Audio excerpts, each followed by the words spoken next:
Hold on tight for the next hour.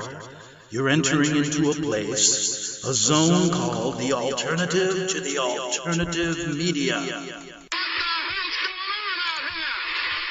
It's a place, a special place where even truth seekers fear to tread. All right, people, let's move like we've got a purpose. Affirmative.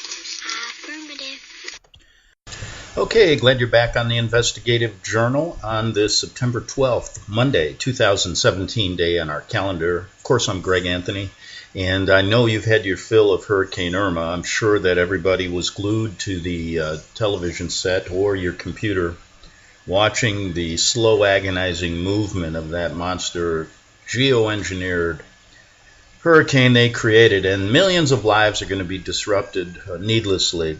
And let's wait and see. They're still cleaning up. And, of course, the town I lived in got a pretty good hit, Naples. And I'll be looking at pictures to see if it looks anything like what I remember it. Now, how come the West Coast has been given a pass?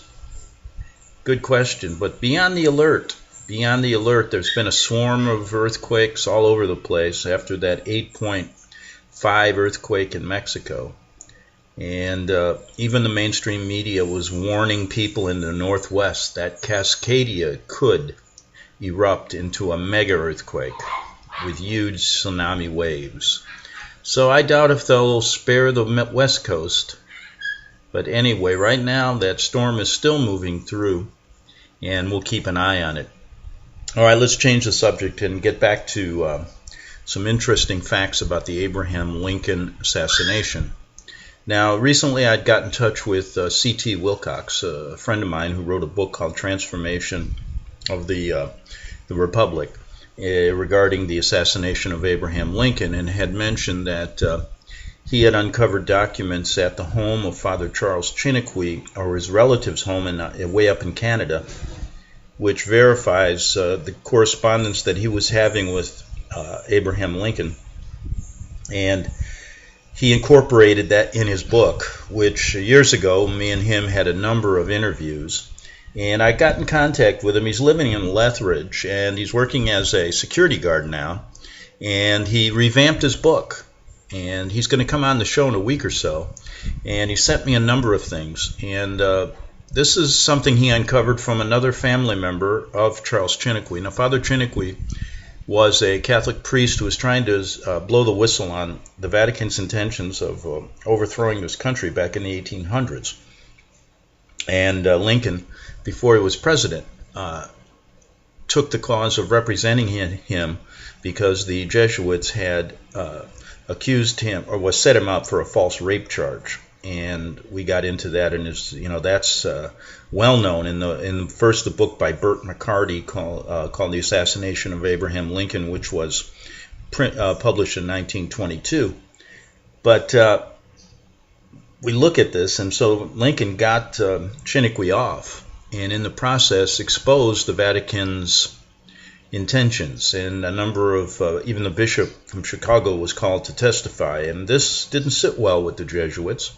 And Father Chiniquy, after he was set free, said, "I will guarantee that they will never forget you." And so they kept in touch. Lincoln knew exactly what was going on. There were many attempts on his life, and finally they did get him in the Forbes Theater, and it wasn't just a single gunman. We've discussed that. Well, he sent me some information that he got, and this is a snippet out of the trial. Now, the trial's never been really. Back then, it was in a county court, and it's not in any of the books, and the media covers it up. But I have some information here that I thought should be of interest today, and we're going to read this. In November, and this is C.T. Wilcox. November 1855, Abraham Lincoln drew down upon him the fire of Rome when he answered a wire from Reverend Charles Chiniquy, Catholic priest of Kankakee, Illinois, who had been engaged in a series of court suits with the Bishop of Chicago Diocese, of which he was subject, asking his professional services. Within 20 minutes, the reply came to Chiniquy, "Yes, I will defend your honor and your life at the next May term of the court at Urbana. A. Lincoln." Promptly on May 19, 1856, Mr. Lincoln appeared at Urbana and consulted with Father Chiniquy. But let him tell you of their meeting. This is Chiniquy from some records he got. "He was a giant in stature, but I found him more of a giant in the noble qualities of his mind and heart. It was impossible to converse with him 5 minutes without loving him. There was such an expression of kindness and honesty in his face, such an attractive magnetism in the man, that after a few moments' conversation, one felt as tied to him by all of the noblest affections of the heart. When pressing my hand, he told me, 'You were mistaken when you telegraphed that you were unknown to me. I know about your reputation as the stern opponent of the tyranny of your bishop and the fearless protector of your countrymen in Illinois. I have heard much of you from 2 friends, and last night your lawyers, Messrs. Osgood and Paddock, acquainted me with the facts that your bishop employs some of his tools to get rid of you. I hope it will be an easy thing to defeat his machinations.' He then asked me how I had been induced to desire his services, and I answered, giving the story of that unknown friend, a lawyer, who had advised me to have Mr. Lincoln for the reason that he was the best and most honest man in Illinois."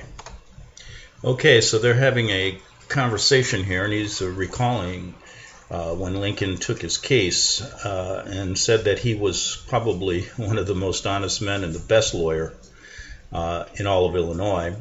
And Lincoln was telling him how he knew about his case prior to that. And it gives you the idea that Lincoln understood what the Vatican was up to even before he became president. And he then, after that, he smiled, and the unknown friend would have been more correct had he told you that Abraham Lincoln was the ugliest lawyer in the country, and he laughed outright. And that came out of 50 Years in the Church of Rome, written by Chiniquy. The account given by Colonel Edwin A. Sherman in his book, The Engineer Corps of Hell, of Rome's Sappers and Miners, is unique in that he gives the only account of Lincoln's disarming humor while at work, and a very clear overview of the stakes involved where the survival of the country was concerned.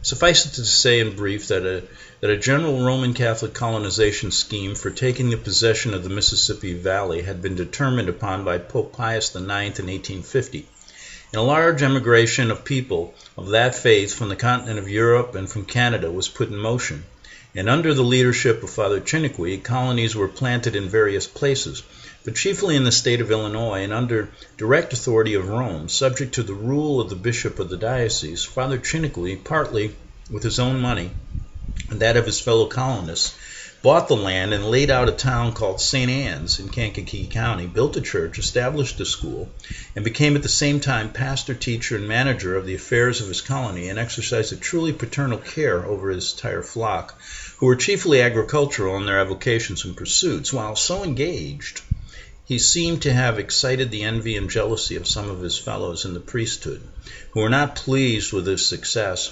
and his indomitable perseverance, energy, industry, which was a standing rebuke to those had less piety in their composition and who were more disposed to gratify their appetites in lethargy than to cultivate the moral virtues of temperance and sobriety, or imitate the example of St. Paul, who labored with his own hands rather than to be a charge of others. A portion of these colonists, who were artisans, settled in the city of Chicago, where they could their employment at their profession and trades.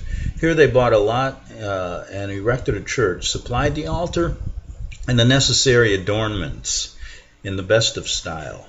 This goes on and explains what he was doing. They were met by continuous insults. See, they followed up they called upon Chiniquy, who had not only appealed to the Pope, but also to the Emperor Napoleon III in nearly the following language. He said, "Sire, my grandfather was a captain in the French Navy, and for gallant services was in part awarded lands in Canada, by which the misfortunes of war was ceded by treaty to Great Britain. Upon retiring from the service of France, he settled upon his estates in Canada, where my father and myself were born, and I am thus with other Canadians who have come to this country a British subject by birth, an American citizen by adoption, but French and still in blood and Roman Catholic in religion. I therefore, on the part of our people, humbly implore your majesty to aid us by interceding with His Holiness Pope Pius IX to have these outrages and wrongs righted. He contacts Napoleon III, and the Emperor Napoleon did intercede with the Pope, who sent out his nuncio, who found things as stated. Bishop O'Regan was removed, and another bishop, who proved not to be much better, was appointed in his place. It was during these times of trial, abuse, and tyranny, when the machinery of the courts was abused to endeavor to force subjection of personal matters to papal ecclesiastical law, in order to deprive American citizens of their rights and free will under the Constitution and Bill of Rights, and to make them complete vassals and subjects of Rome. Having failed to accomplish this by many tedious and expensive harassing lawsuits, then there was concocted one of the most damnable conspiracies that was ever hatched by devils to destroy the character of one of the noblest and fearless men that contended for the rights of man in any cause or anywhere on the face of God's earth. When the whole papal power was united here in America against one man to crush and destroy him, and he was making the fight alone and single-handed in a cause which involved the rights of every American citizen, when they had exhausted his financial resources and he was overwhelmed in debt, to complete his ruin, if it were possible, they resorted to infamy and the blackest dye to rob him of his good name by falsely charging him with a crime, confirming with perjured oaths, and damning their treacherous, cowardly souls forever.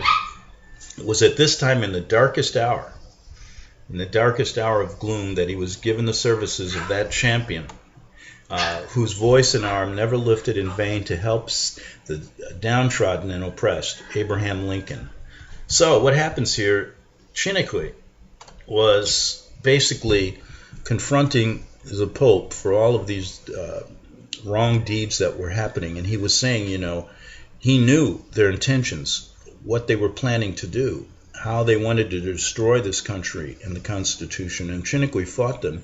So they had to figure out a way to get rid of him, and they falsely accused him of rape. One of the Jesuits had a sister, and she complied with that falsity, and they promised her a lot of money and land. That's how Lincoln got involved with this case. So, as we move on, the expense of the suit would be borne by the state, and the district attorney and associate counsel would be aided by the power and influence of Jesuits and Bishop O'Regan. His enemies, fearing that he might be acquitted if the trial were to be held in Kankakee, where Treachery was well and favorably known, caused a change of venue to be taken to Urbana, Champaign County, Illinois. Treachery was arrested in St. Anne's and taken by the sheriff to the place of trial. Judge Norton of Joliet was the principal counsel on the part of the state against Treachery, while his defense counsel was Judge Osgood of Joliet, Mr. J.W. Paddock of Kankakee, and Abraham Lincoln. Says Judge Osgood, also confirmed by Judge Norton. You see, there was corruption even back then. There shouldn't have changed that venue of the trial. Upon the trial of the cause against Father Treachery, the Roman Church had subpoenaed 5 Catholic priests as witnesses.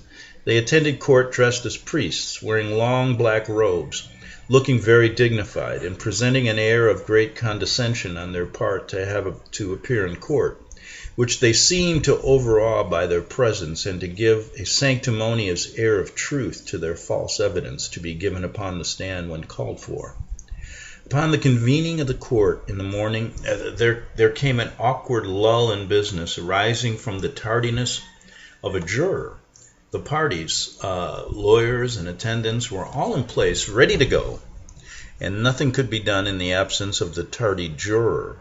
Judge David Davis sat on the bench, a jolly, fat, good-natured person weighing about 300 pounds. Mr. Lincoln had angular features, long, bony fingers, and presented a comical appearance at the bar, for he was ever joking with his brethren of the bar. Judge Jesse Norton was opposing counsel, a neat, tidy, ministerial, peering person of the Presbyterian faith, who never joked, and his dignity was slighted by the faintest hint of smutty allusion.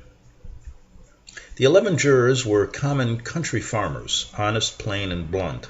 The courtroom was densely packed with country folks who came to hear the distinguished array of counsel. Yes, back then they couldn't watch it on TV, could they?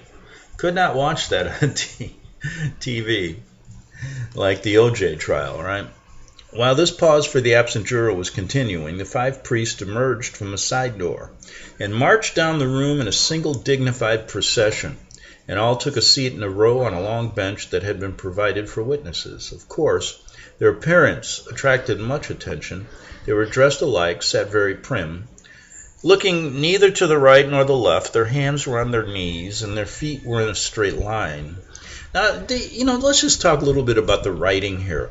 Isn't it really unbelievably, you can get a picture of this courtroom in your mind, right? We don't do that much. Writers today, you see, we're so used to the visual, especially with YouTube. I don't think people can get the news anymore unless they see it. And that's really sad. And people always ask me, why, Greg, do you not have your own YouTube channel and do all that? And I say, you know what? If I can't paint a picture by audio, getting to you with my voice or writing, then I surely don't need to, enhance my misgivings by having to put a picture up there. And so I guess I stand firm with my old ways prior to the internet and YouTube. And hopefully you can get the picture here from these writers. I mean, they wrote differently back then. They didn't have YouTube and television. So they had to give you that view of what was going on through their words only, and not even through audio on radio. For a minute a pin could have been heard to fall, so quiet was the room, and the audience seemed under a spell. At this moment, Mr. Lincoln, seeing the effect they had produced and quickly divining their purpose and determined to destroy it and their influence, which he conceived could be done at the point and in no other way, leaned over the bar table and toward the Judge Norton, and with his hand to his mouth, as if to prevent his words being heard by anyone but Judge Norton, he spoke in a whisper voice, but a loud whisper voice that could be heard by every person in the room. Norton, I, Norton, oh Norton, and pointing his long arm and fingers at the row of priests at the same time and making a quizzical expression on the face at the same time, I want to ask you a question, in confidence. What is it? Said Judge Norton, says Lincoln. What has the goddamn fellers got peckers for anyhow? It was nearly a minute before the point to the question was seen by the people. But as soon as it was seen, the jury, the lawyer, crowd, and court broke out into an immoderate laughter. Norton was terribly shocked. The priests never smiled. They looked a picture of disgust.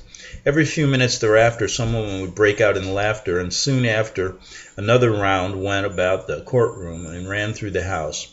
Judge Davis' sides fairly shook in the merriment. The priests were terribly offended, and their eyes showed a malignity of intention of revenge to be gratified in the future which their tongues dared not utter.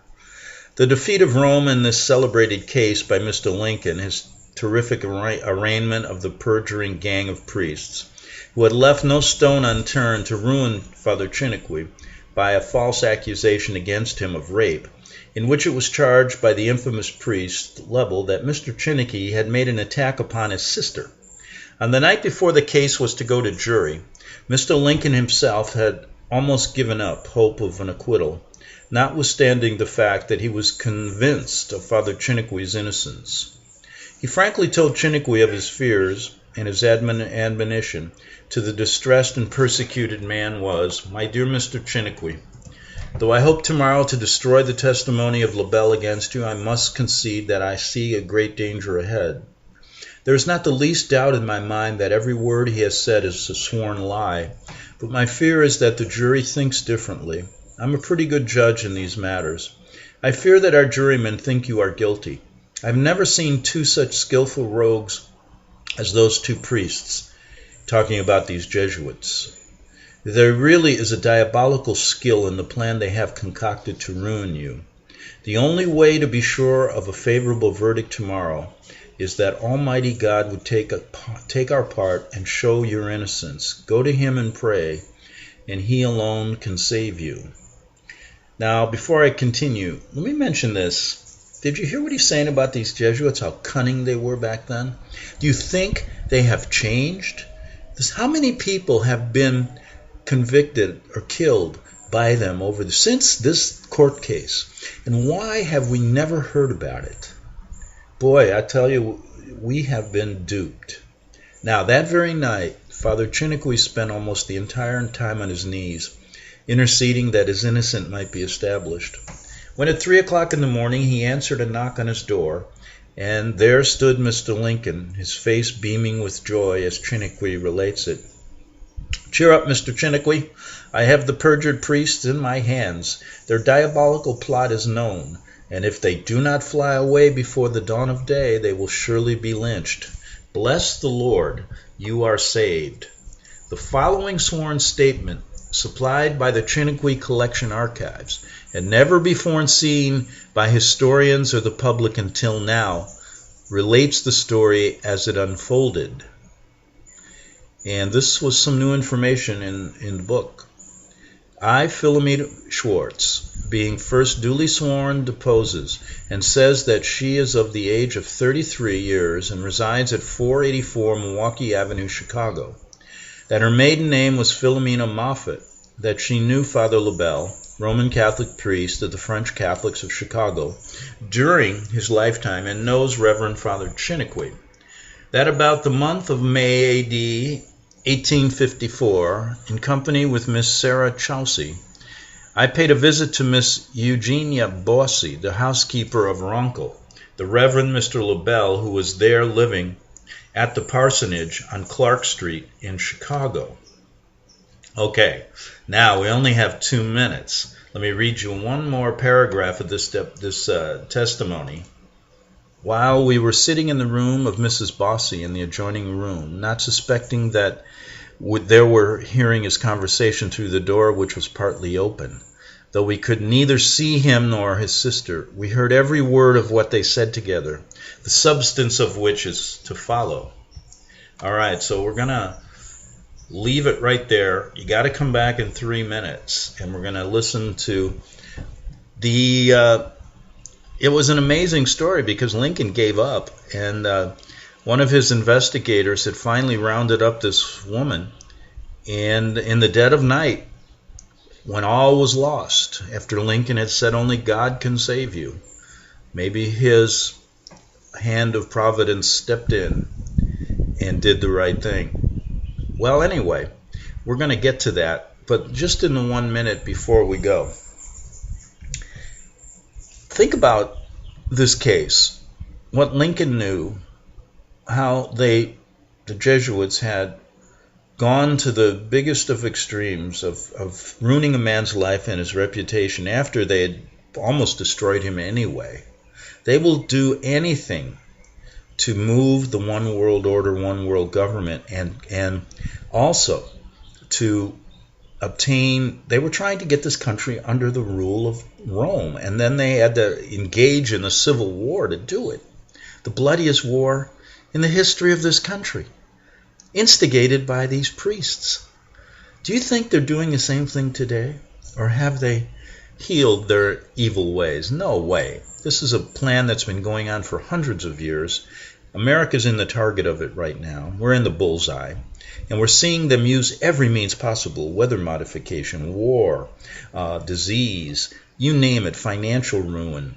And they're not going to be satisfied till Rome has control of this country. And the Constitution and the United States of America do not exist as we know it today. And I do want to read in the second half also of something that appeared in a paper back in 1861. And it was one of the popes really came out with something you should hear. Back in 3 minutes on the Investigative Journal.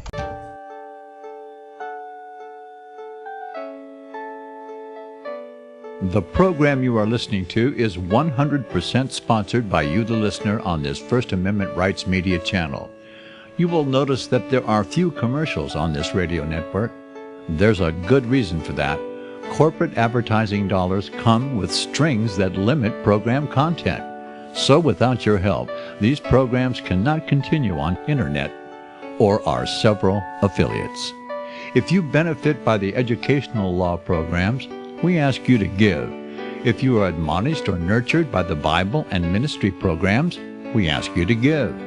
If some voice a cause that you are passionate about, we ask you to give.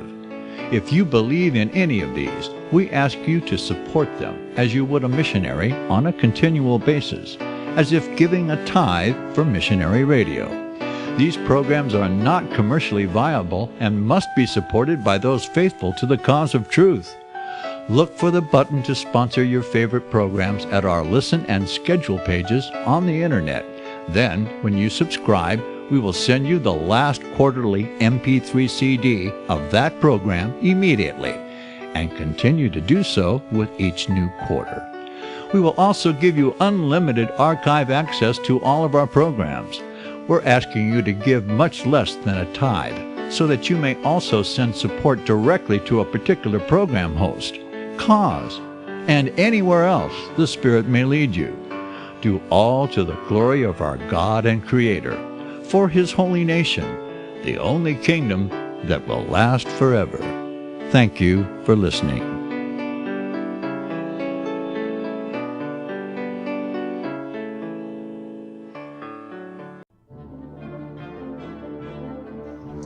Visit crosstheborder.org, CROSS, crosstheborder.org, to get your print, EPUB, or PDF version of Nicholas Arthur's new book titled When the Third Temple is Built.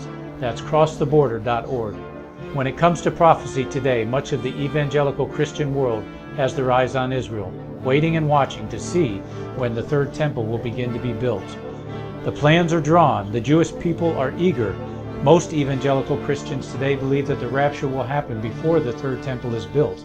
Hi, I'm Michael Eugene. I was taught that Daniel's 70th week was in the future. Is that really what the Bible teaches? Have we searched the scriptures and found this to be true? Why is it so important for a re-established Israel to build a third temple in Jerusalem? Is it necessary to build a temple on the same location already occupied by the Dome of the Rock? Is it necessary for sacrifices to take place in the temple on Temple Mount? Is there really a rapture followed by 7 years of tribulation? What is the New Testament temple? Can we identify history and prophecy? Who is the first beast in Revelation chapter 13? Who are the 7 kings in Revelation 17?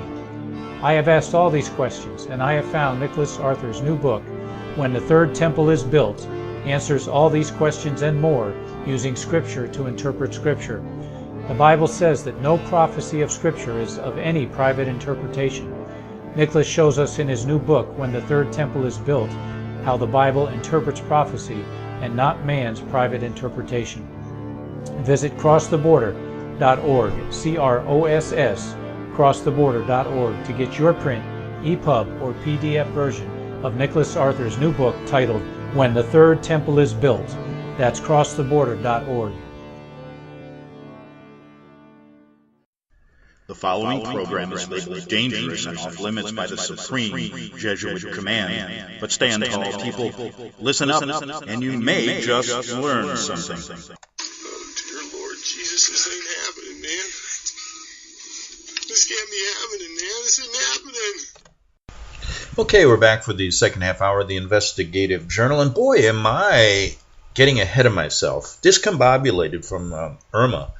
And at the beginning of the show, I said it was September 12th, 2017 on a Monday. And maybe I just don't want to deal with 9/11 anymore. But it is 9/11, also my birthday. And maybe psychologically, that was a Freudian slip on purpose, because I don't want to even, I want it to go from now on from 9/10, from September 10th to September 12th. So I have to now get back to reality. And they've got that huge storm going right on my birthday to ruin it again. And maybe that's why I made that Freudian slip. Okay, so now we're listening to a document that hasn't been read before in public. And it's the testimony of this woman that's going to get Treachery off at the last minute when all was lost. And she said this. Let's see where we were. She was just saying though we could not meet, she's talking now, we could neither see him nor his sister. We heard every word of what they said together, the substance of which follows. Reverend Mr. LaBelle said in substance to Miss Bossy, his sister, "You know that Treachery is a dangerous man, and he is my enemy, having persuaded several of my congregation to settle in his colony. You must help me to put him down by accusing him of having done a criminal action with you." Madame Bossy answered, "I cannot say such a thing against Mr. Treachery when I know it is absolutely false." Mr. LaBelle replied, "If you refuse to comply with my request, I will not give you the 160 acres of land I intend to give you. You will live and die poor." That's his own sister. Madame Bossy answered, "I prefer to never have that land, and I like better to live and die poor than to perjure myself to please you." The Reverend Mr. LaBelle several times urged his sister, Miss Bossy, to comply with his desires, but she refused. At last, weeping and crying, she said, "I prefer never to have an inch of that land than to damn my soul by swearing to a falsehood." The Reverend Mr. LaBelle then said, "Mr. Treachery will destroy our holy religion and our people if we do not destroy him. If you think that the swearing I ask you to do is a sin, you will come to confess to me, and I will pardon it in the absolution I will give you." You see, this is totally what they still, okay, you kill somebody because he's going to destroy the Pope, and that's a falsehood. Well, they should. And then I will absolve you. So they'll do anything, and they do that today. "Have you the power to forgive a false oath?" replied Mrs. Bossy to her brother, the priest. "Yes," he answered. "I have the power, for Christ has said to all his priests, 'What you shall bind on earth shall be bound in heaven, and what you shall loose on earth shall be loosed in heaven.'" Mrs. Bossy then said, "If you promise that you will forgive me that false oath, and if you give me the 160 acres you promised, I will do what you want." The Reverend Mr. LaBelle then said, "All right."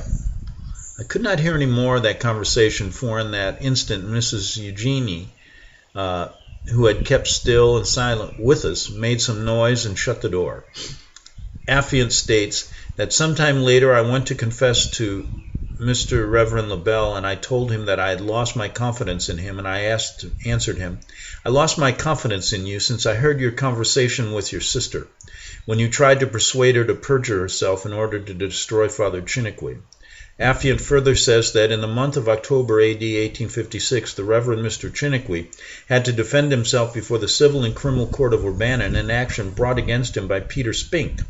Someone wrote from Urbana to a paper of Chicago that Father Treachery was probably to be condemned. The paper was published. That letter was much read by the Roman Catholics, who were glad to hear that the priest was to be punished. Among those who read the paper was a Narcisse Terrien. He had lately been married to Miss Sarah Chaucy, who told him that Father Treachery was innocent, and that she was present with me when Miss Reverend LaBelle prepared the plot with his sister Miss Bossy, and promised her a large piece of land if she would swear falsely against Father Treachery. Mr. Narcisse Terrien wanted to go with his wife to the residence of Father Treachery, but she was unwell and she could not go. He came to ask me if I remembered the conversation of Reverend LaBelle, and if I would consent to go to Urbana to expose the whole plot before the court, and I consented. We started that same evening for Urbana, when we arrived late that night. I immediately met Mr. Abraham Lincoln, one of the lawyers of Father Treachery, and told him all that I knew of the plot. That very same night, the Reverend Mr. LaBelle, having seen my name on the hotel register, came to me, much excited and troubled, and said, "Philomena, what are you here for?" I answered him, "I cannot exactly tell you that, but you will probably know it tomorrow at the courthouse." "Oh, wretched girl," he exclaimed, "you have come to destroy me. I do not come to destroy you, I replied, for you are already destroyed. Then drawing from his porte-money book a big bundle of banknotes, which he said were worth $100, he said, I will give you all this money if you will leave by the morning train and go back to Chicago. I answered him, though you would offer as much as gold as the room can contain, I cannot do what you ask. He seemed exceedingly distressed, and he disappeared. The next morning, Peter Spink requested the court to allow him to withdraw his accusations against Father Chiniquy and to stop his prosecutions, having, he said, found out that Father Chiniquy was innocent of the things brought against him, and his request was granted. There the innocency and honesty of Father Chiniquy was acknowledged by the court after it had been proclaimed by Abraham Lincoln, who was afterwards elected President of the United States. Philomena Schwartz. I, Stephen R. Moore, a notary public in the county of Kankakee in the state of Illinois and duly authorized to law to administer oaths, do hereby certify that in the 21st day of October 1881, Philomena Schwartz personally appeared before me and made oath that the above affiant by her subscribed is true and therein stated. Stephen R. Moore, notary public. The priest left town early in the morning, fearing the consequences, as public opinion had strongly been against them now, and LaBelle's lawyer asked that the case be dismissed, which was granted. Mr. Lincoln did not permit the priest to go unscathed. However, and in most terrific scorching at their audacious attempt to corrupt the courts, he closed his rebuke as he towered above his auditors with these words. May it please your honor, gentlemen of the jury and American citizens, this conspiracy, I am aware, has failed in its efforts, but I have few words which I wish to say. He then went on and depicted the career of Father Chiniquy, how he had been unjustly persecuted, and in conclusion said, as long as God gives me the heart to feel, a brain to think, and a hand to execute my will, I shall devote it against the infernal power which has attempted to pollute the halls of justice and to use the machinery of the courts to destroy the rights of the character of an American citizen. That same year, when he entered the political field, tearing to shreds, as no other man could, Roman Catholic Taney's Dred Scott decision in favor of black slavery, he fully understood the motive power behind it was Rome. From that time on, the black clouds of Jesuitism were fast gathering about the life of Abraham Lincoln. These enemies followed his path as a shadow follows sunshine. From that moment, his doom was written in letters of blood. A remarkable thing transpired when, after the trial, Mr. Chiniquy asked Mr. Lincoln for his bill. Chiniquy had said this, though I am not able to pay the whole of your bill at this moment, I will pay you the last cent if you have the kindness to wait just a little while for the balance, at which Lincoln replied, my dear Mr. Chiniquy, I feel proud and honored to have been called to defend you, but I have done it less as a lawyer than as a friend. The money I should receive from you would take away the pleasure I feel at having fought your battle. Your case is unique in my whole practice.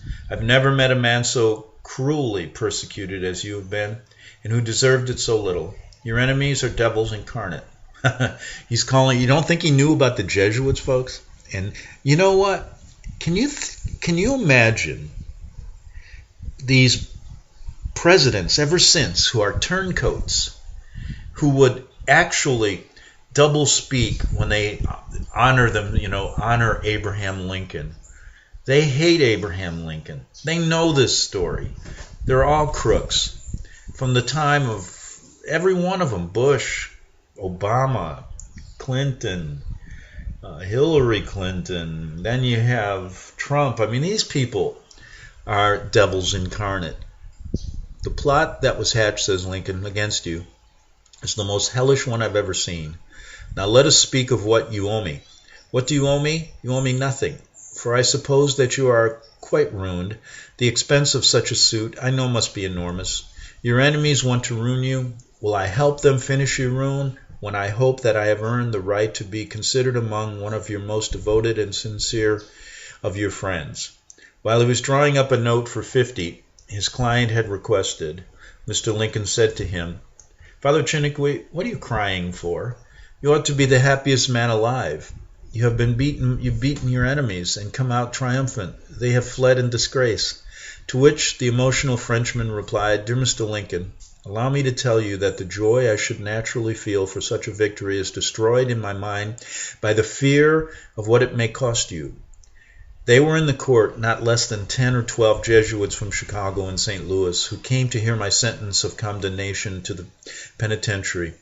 But it was on their heads that you have fought the thunders of heaven and earth.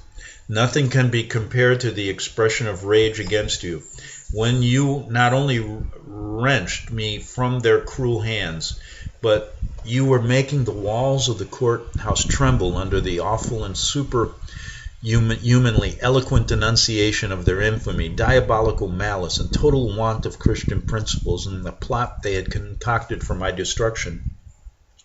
What troubles my soul just now and draws my tears is that it seems to me I have read your sentence of death in their bloody eyes. How many other noble victims have already fallen at their feet?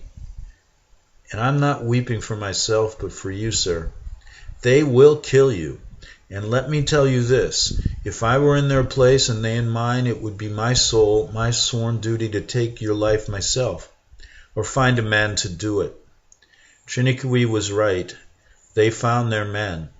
The most celebrated court case also brought out the following facts, as they are recorded in the revealing letter to Kankakee Times by one of the lawyers of the defense team, which comes to the writer courtesy of the Treachery collection. And I'll get to that in just 1 second. Okay, this is a little long, so I'm going to read an excerpt of it. And this is from one of the lawyers of the defense team, which comes to the, into the newspaper. And the title was, the newspaper printed what he said, "What the Church of Rome Understands by Liberty of Conscience, the Roman Bishop's Testimony." I want to get to that open letter from one of the popes that was printed in, I believe it was 1861, about their intentions here in America.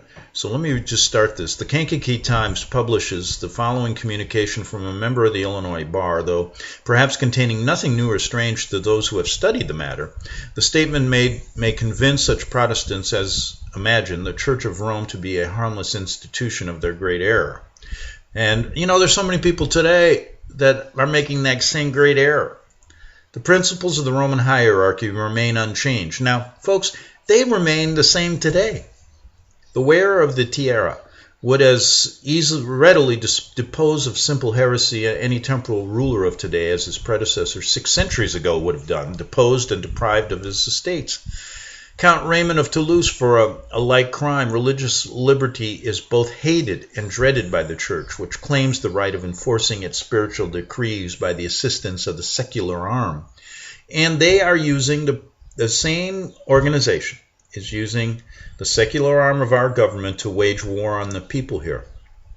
In one of your past issues, you told your readers that Reverend Treachery had gained his long and formidable suit instituted by the Roman Catholic bishop to dispose of him and his people of the church property, but you have not yet given any particulars about the startling revelations the bishop had to make before the court in reference to the still existing laws of the Church of Rome against those whom they call heretics. That's us, folks. Anybody who doesn't believe in the Church of Rome, they still do it today.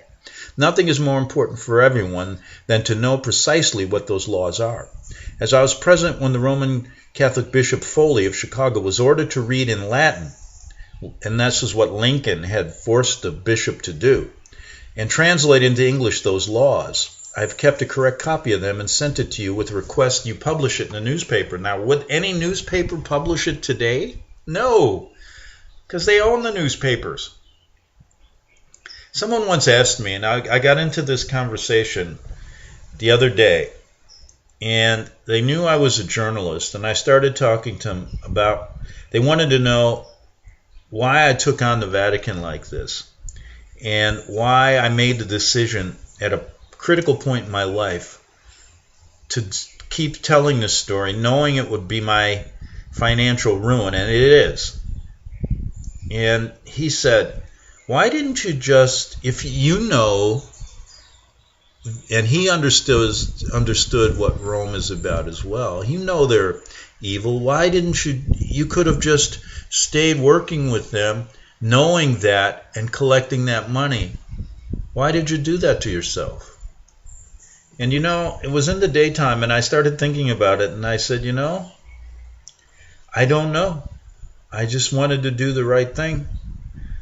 Looking back, if I had a second choice, I don't know if I'd have made the same choice. But luckily, you don't have that second choice, right? But anyway, the bishop was requested to read this in Latin. And this was one reason why Lincoln, he was embarrassing the hell out of them. And it says this. This is the fundamental principles against anybody who doesn't want to believe or follow the Roman Pope or gets involved in trying to openly alert people of this. 1. An excommunicated man is deprived of all civil communication with the faithful in such a way that if he is not tolerated, they can have no communication with him, as it is in the following verse. It is forbidden to kiss him, salute him, or to eat or do business with him, basically, if you don't follow the Pope. Though heretics must not be tolerated because they deserve it, we must bear with them till, by a second admonition, they may be brought back to the faith of the Roman Catholic Church. But those who, after a second admonition, remain obstinate in their errors must not only be excommunicated, but they must be delivered to the secular power to be exterminated. That's what our court system does to people now. Or they hire assassins. That's why you see all these crazy murders that never get charged. One of the best Clinton murders I was reading, and his death list is so long. Anybody that, the Clintons are unbelievable. And really, they must be, the church sends them over and gives them an absolution afterwards. You did the right thing. But Clinton had a guy when he was governor who did all the autopsies. And everybody seemed to be dying. They get 3 gunshot wounds and they come out suicide. Well, no, obviously wasn't. But he was on the Clinton payroll. The best one was one guy that I guess was had information about Mena, Arkansas, was found in pieces and stuffed in a suitcase, and his official cause of death was suicide. Okay, now the third law that Lincoln made them read was, though heretics who repent must always be accepted to penance as often as they have fallen, they must not in conscience of that always be permitted to enjoy the benefits of this life. When they fall again, they are permitted to repent, but the sentence of death must not be removed. Okay, so you repent, then they kill you. When a man is excommunicated for his apostasy, that means you don't follow the Pope. It follows from that very fact that all of those who are his subjects are released from the oath of allegiance by which they are bound to obey him. The next document of which the Church of Rome brought before the court was the Act of the Council of Lateran, 1215. And we're not going to get into that. We've done it before on this show, but we excommunicate and anathematize every heresy that exalts itself against the Holy Orthodox and Catholic faith, condemning all heretics by whatever name they be known, for their faces differ. They are all tied together by their tails. Such as are condemned to be delivered over to the existing secular powers to receive due punishment. So, in a nutshell, that was in 1200. Then you have 1800 and the Lincoln assassination, and you have these documents come out in court showing what they really are all about. Now you move forward to the 2017. It's no different. This is something that carries on forever until they have control of the entire world, as the Roman Empire did way back when. So nothing really changes. I'm running out of time to get to that newspaper article which printed what the Pope was saying. It's amazing that they printed it. You would not see that today, but it's the true intentions of the Vatican and the Jesuit order towards this country. And that's the way the popes feel today. They just are shrouded now. They have gotten so much control, so much power. They work with their secular brothers, so to speak, their brothers in deceit. And you saw what happens.